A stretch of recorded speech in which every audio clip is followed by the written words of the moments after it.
Rooted and relevant, and just have to say a happy anniversary to my sweet bride. We celebrate 35 years of marriage today, and we're so excited about what God has in store for us and rejoicing over his amazing blessing over the years and how he has uh, given us so much by his grace. And we're so thankful for marriage and the gift of each other. And we celebrate that today.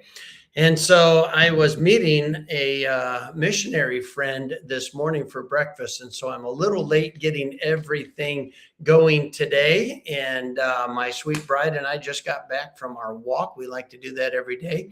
And it is beautiful here in South Florida. Well, we are in John 17. And I told you this is the high priestly prayer of Jesus. And in this high priestly prayer, there is some tremendous principles regarding parenting and grandparenting that I think are very helpful.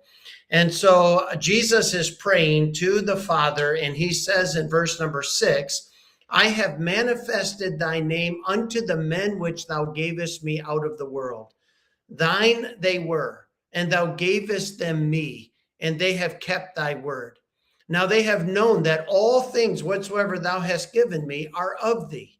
For I have given unto them the words which thou gavest me, and they have received them, and have known surely that I came out from thee, and they have believed that thou didst send me. I think it's so critical that as parents and grandparents that we keep in front of our children that the things that we experience are gifts of grace from God. The very existence that we have and the life that God has given to us are gifts of his grace, are testimonies that God has a plan for our lives and he wants to use us. And the way that he has explained life and how we are to live life is in the Bible, the words that he has given to us. And sometimes, even as the songwriter said, they're words of life and beauty.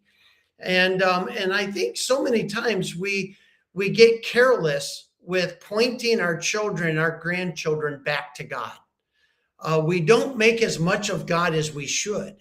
And here Jesus is saying, I understand that these men that you gave me, they're yours.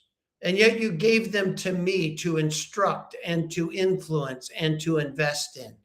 And that's the same way it is for children and grandchildren. They belong to God. They're entrusted to us.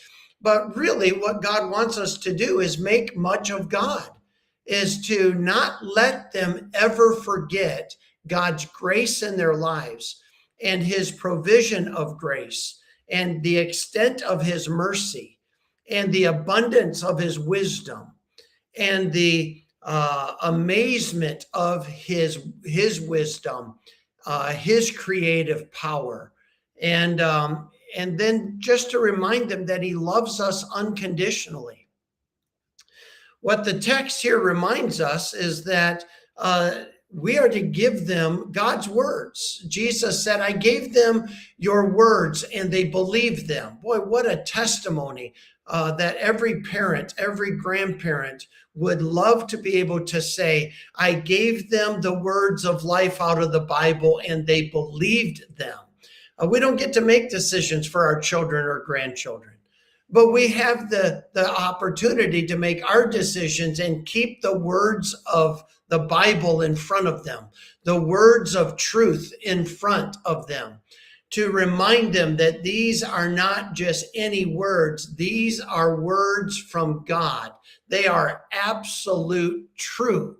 And so apart from Facebook, where most of it's probably make-believe, certainly a large majority of it is, other social media platforms where it's a presentation of what people want you to think.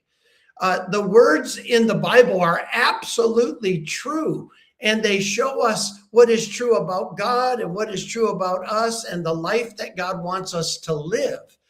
And so my challenge to all of us today as we look at these 3 verses in John 17 is let's make much of God to those who have been entrusted to us.